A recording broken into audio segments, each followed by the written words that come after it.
You, yes, you have been trying to explain something to people. You have. You've been trying to explain it to your friends, your mom, maybe even your therapist. And nobody, absolutely nobody gets it, right? They don't get it. So you're not in an abusive marriage. You are not. Your husband is a good man. He works hard. He's faithful. He doesn't hurt you, but something is wrong. Definitely. Something has been wrong for a long, long time. And here's what I really want to ask you today, dear friend. How are you doing? I'm not asking about your marriage. I'm not asking about him. How are you? How are you? Because here's what I know about women who end up watching this type of video. You've been so focused on trying to figure out what's going on with him, right? You're trying to connect with him. You're trying to reach him. You're trying to understand why every conversation seems to go sideways. Yeah. And that somewhere along the way, you started to lose you. You started to lose yourself.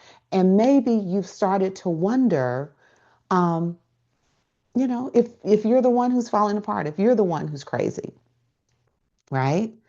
And today I'm here to sort of tell you this, dear friend. You're not falling apart, but you are in recovery. Yeah. And that is exactly what this video is about today. I'm so glad you're here. I'm going to walk you through five steps to reclaim your identity when you've been living inside of this type of marriage, living inside of this fog, and it's called Cassandra Syndrome. Okay. And by the end of this video, you're going to understand why you feel the way you feel. Yeah. And more importantly, dear friend, you're going to have a very clear path forward. I love it. Okay. So stay with me because step number three is one of the steps that most women overlook. And honestly, it might be really the most important step of all. Now, I want to share a little bit about who I am and why I'm even talking about this topic because I'm talking about this because it matters. My name is Olivia, and I've been married to my husband for over 25 years, and that's been a long time. And over those 25 years of marriage, I have felt exactly like you may be feeling right now. Yeah. Uh, I used to feel invisible, like, you know, I felt like no matter what I did or how I said it, something was always getting lost in the translation. Something would always go sideways. I would share something that really mattered to me. And, you know, sometimes I just get a blank look from him, right? Or a correction or just silence. And I would kind of just think about that over and over. I would sit with it alone. Um, and I used to think, is something wrong with me? Did I do something? I think I'm okay, but what's going on? And it took me a really, really long time for me to understand what I was experiencing. And then I found out that it had a name and it's called Cassandra syndrome. And that emotional exhaustion that I was carrying, it wasn't because I was too sensitive or because I was too needy. It was because I was living in a marriage with a very specific kind of dynamic. I was living in a neurodiverse marriage, and I'm still in one today. And I've been doing it, and I figured I had been doing this marriage without a roadmap, right? And so today, dear friend, dear sister, I want to be your roadmap. I want to be a roadmap for you today because here's what I know for sure after 25 years, the fog does lift. It does, but not by focusing only on him, okay, but more so focusing on you. Yeah. And so I want you to start focusing on you. And that is what Cassandra Syndrome recovery is really all about. So before we get into the 5 steps that we're going to talk about today, I want to make sure that, you know, we're on the same page about Cassandra syndrome and what it actually is. Because if you kind of just stumbled across the term Cassandra syndrome, you need to know the background. So, Cassandra was a figure in Greek mythology. She was given the gift of prophecy. She could see the truth, but she was also cursed so that no one would ever believe her, right? So she knew the truth, but no one ever believed her. And so um, that's what Cassandra syndrome, that's how they kind of got the name and all that good stuff. And maybe you're watching this and this is your lived experience. This is what you're going through now. And so many beautiful neurotypical women just like you that are in neurodiverse marriages, this is what they go through.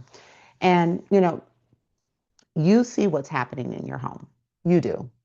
You know that something is definitely off. You've tried to describe it to people. I know you have. And they look at you like you are crazy, like you are exaggerating, you're being too much, you are extra, right? And because they just don't believe it. Your husband is so charming. Oh, he's so nice. What are you talking about? I don't know what you're talking about. People love him. And so when you try to explain what life is like at home, you just get those responses like, well, you just need to talk to him. He's a good guy, or maybe you're just a little too sensitive. Yeah. Or here's my personal favorite. All men are like that, honey. Don't worry about it. All men are just like that. No, they are not. No, no. So, what happens to women in this particular experience? And here it is. Research has actually documented this. I want you to know this. It's that over time, the emotional deprivation takes a toll on the nervous system. It does, on your mental health, on your sense of self. And you start to question your own perception of your reality. And that is called an affective deprivation disorder response. Let me look at that again. Yes. But honestly, it sort of feels like this. I think I might just be losing my mind. That's what it can feel like. And that right there, that is what we are recovering from today. That's what we're doing. So your feelings are real, they're valid, okay? They are a physiological and an emotional response to living with chronic emotional disconnection. Yes. So let that sink in for a minute. You've been living with chronic emotional disconnection for a long time. And this is not, it's not about you being extra, too much, too sensitive, too dramatic, all the things. This is you reaching, I'm sorry, this is you reacting to getting too little for too long, right? Okay.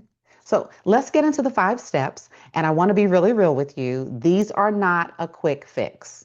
So if you're looking for a quick fix, these are not a quick fix. Recovery is a process. Say it with me. Recovery is a process. But every single one of these steps is something you can start. You can start them right now. Okay. So you ready? Let's start with step number 1. Break the crazy myth.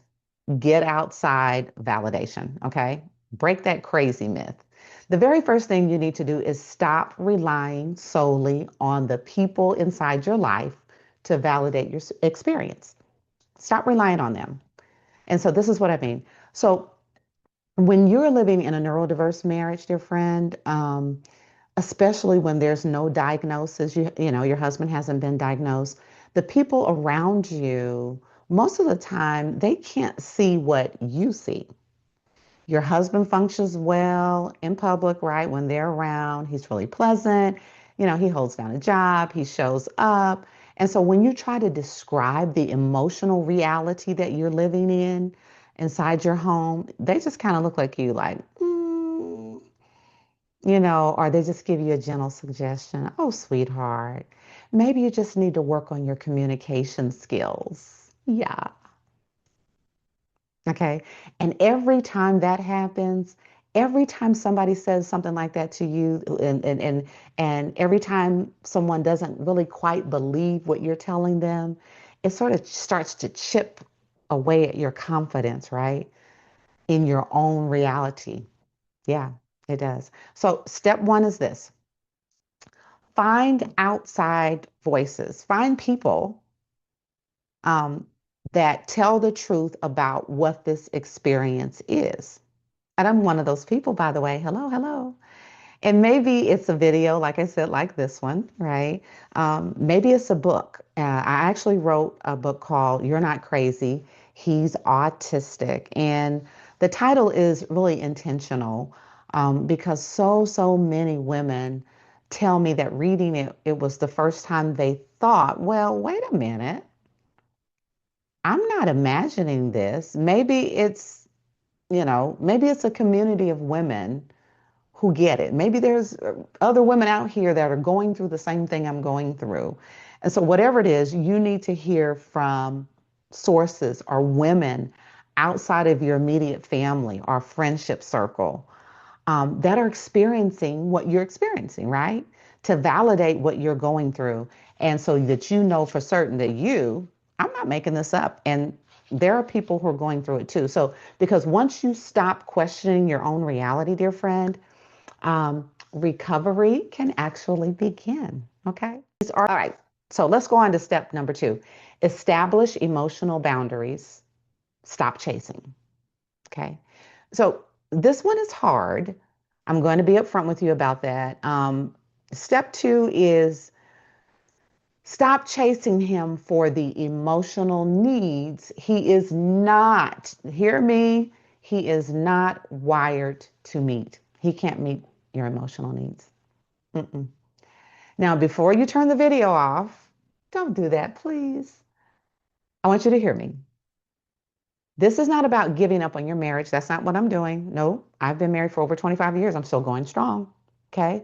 This is about stopping a cycle that is draining you dry and not producing what you need. Okay.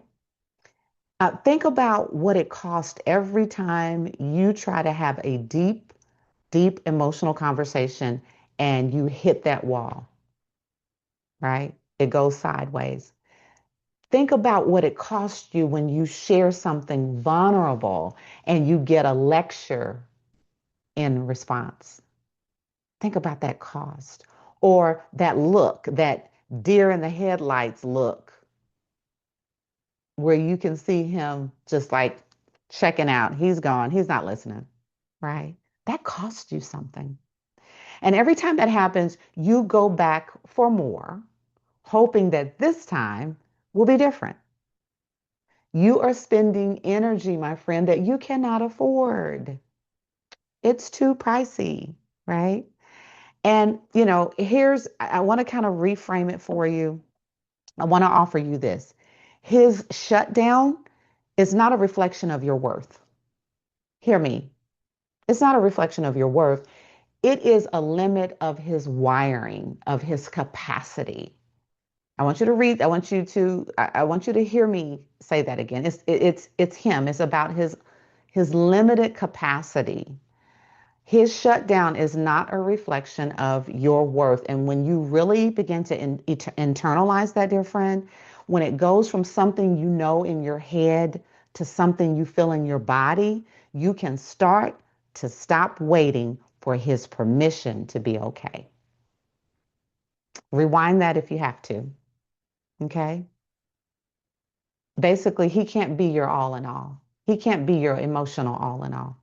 You can't get it there. And as a Christian woman, my all in all is from the Lord above. Okay. So, but let's keep going. Emotional boundaries in a neurodiverse marriage don't mean you wall yourself off from your husband. He's shutting down, so are you. It means you get very clear about which emotional needs can realistically be met within your marriage. Okay. And which emotional needs you're going to have to get from other places. And that leads us to step 3. Okay, ready? Step number 3, find your non-marriage self. Mhm. So this is the step I said earlier that most women overlook. And I really mean that because when you've been in your marriage for a super long time, and when your whole emotional energy has been like just totally poured out, you're tired, you're spent, you've been trying to manage your marriage, the emotional part of the marriage, the whole thing, you often wake up one day and you realize that you don't quite know who you are outside of this marriage. Maybe that's you. Um, who were you before you became so focused on making your marriage work? What did you love to do? What made you feel alive, dear friend? What did you want? Not what did the marriage need? Not what, I can't even say that, not what he needed. What do you want? This question might feel kind of foreign and kind of weird. Because you're like, we're supposed to be married, we're one. What are you talking about separate, right? And but this tells you something important because step 3 is actively, intentionally reconnecting um, with the version of you that exists outside of your role as a wife in this marriage. And so let me give you an example. Don't turn it off. Let me give you an example. That might look like going back to something that you used to love, like a creative outlet, like a hobby. If you used to play the keyboard, if you used to sing, if you used to draw, if you used to be a yoga instructor, if you used to spend time in nature, or you're an avid book reader, it might look like investing in friendships that have nothing to do with your marriage. And I'm not talking about men. Okay, ladies, no, ma'am. No, your friendships, your female friendships. Okay, um, it might look like returning to church. Maybe you haven't been in church in a while.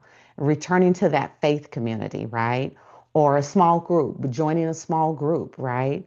Where you can feel seen and you get filled up, right? Church is where I get filled up, right?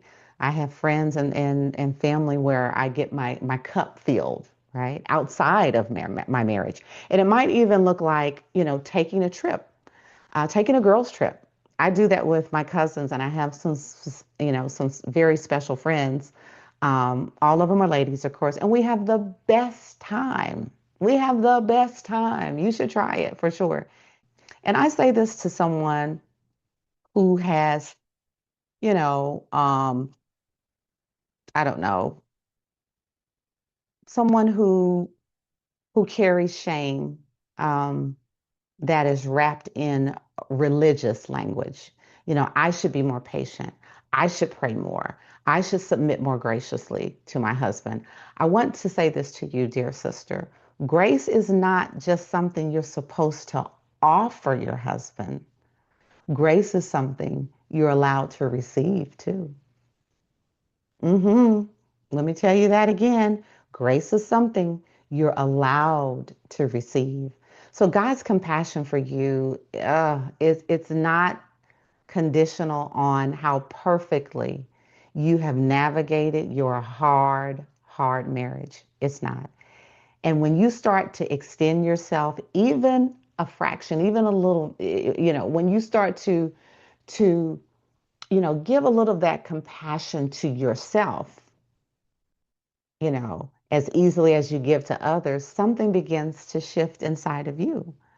That inner voice gets a little quieter, and the real you, dear friends, starts to have a little bit more room to breathe. Okay? So this is really a really important thing to think about, okay? Let me tell you, it did something for me, for my soul, um, when I found out there were other women who are experiencing this too. And it did something to me that I could not have really anticipated. It was so important. Um, you are, dear friend, let me tell you this, you are a full, whole person. You're not just a wife. You're not just the one who holds this thing together. Um, and reconnecting with you, that full person, is not selfish. It is survival, and it is the foundation of every other step. Okay.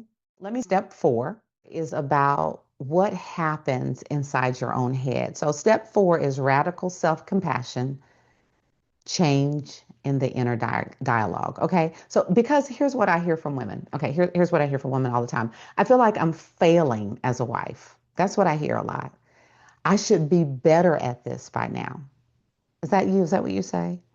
Um, or, or I'll hear women say, why can't I just be more patient?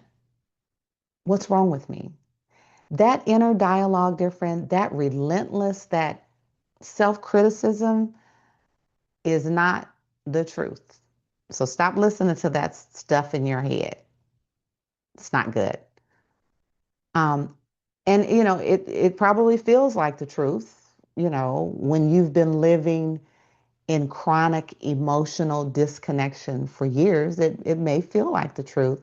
So, step 4 is what I call radical, like I said, radical self-compassion. And I mean radical because it's going to feel unnatural at first. It is.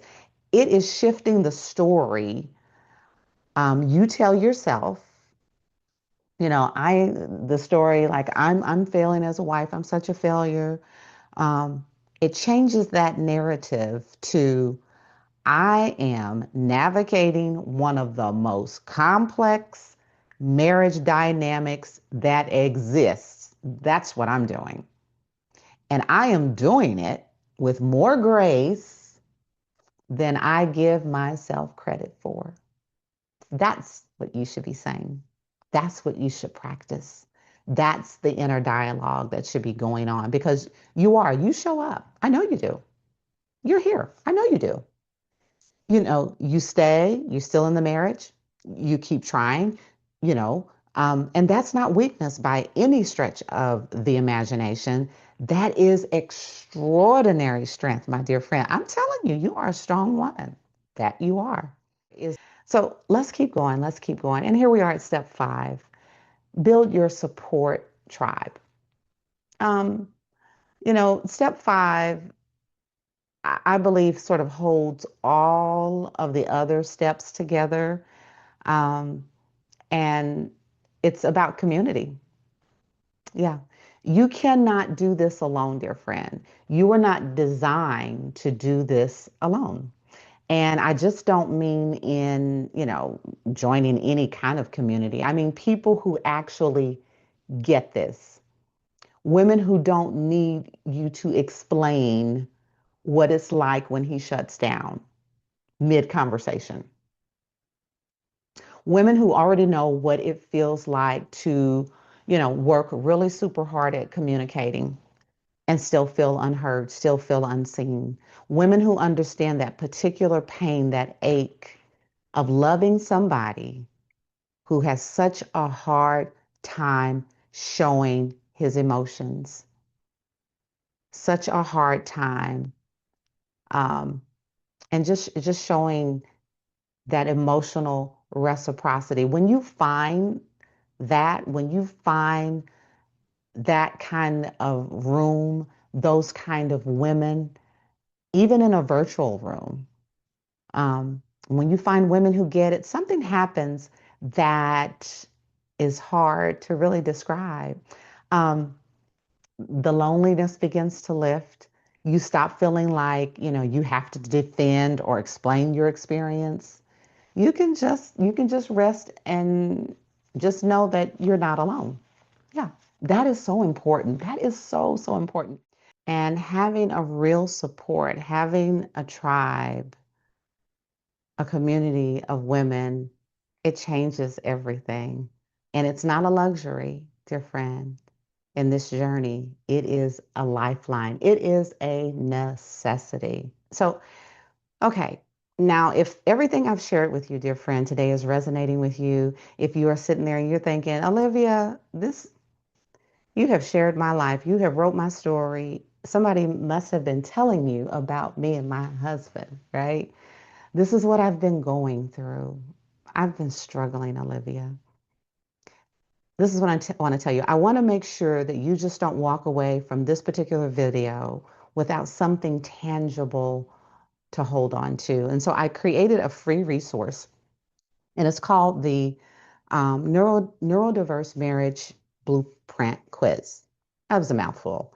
And it's the best first step I can point you to right now. And just it takes just a few minutes.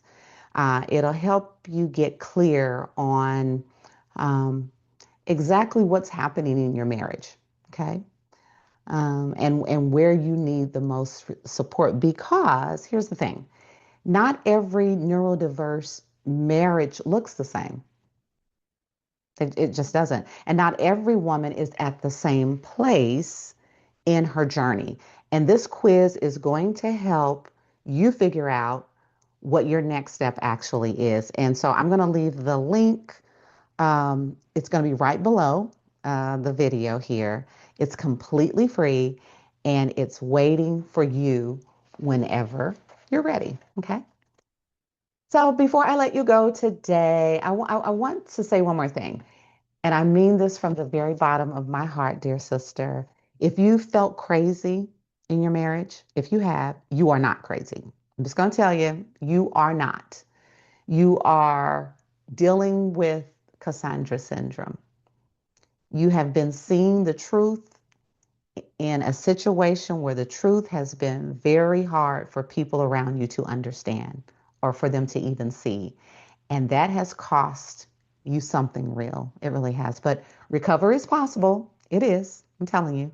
Reclaiming yourself, dear friend, it's possible. It's possible. And I know because I've lived it. I'm still living it. I'm 25 years in. Okay. And I'm still standing, still learning, still growing. And these 5 steps that I shared today, breaking that crazy myth, establishing emotional boundaries, finding your non-marriage self, practicing radical self-compassion, and building your tribe, they are not a perfect process, but you will move back and forth between them. Okay. And that's okay. Progress in this kind of journey that you're on and this kind of marriage is not always a straight line. It's not, but it's always moving you forward. Okay. And I want to hear from you. I do. I do. In the comments below, I want you to tell me which of these 5 steps feel the most urgent for you right now. Which one did you really need to hear today? Which one did you need to hear? Leave it below in the comments because I read these. I read every single comment, and your words they really do matter to me. And if this video helped you, if it did, if it made you feel a little less alone, will you share it with someone? Will you share this video with someone who needs it? Will you do that for me? And there are women out there right now who are Googling, why do I feel crazy in my marriage? And they need to find their way right here to this video.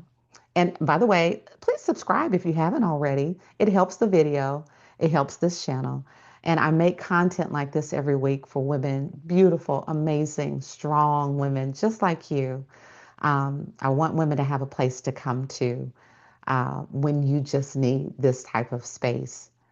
I will see you, dear friend, in the next video. So take care of yourself this week. You deserve that.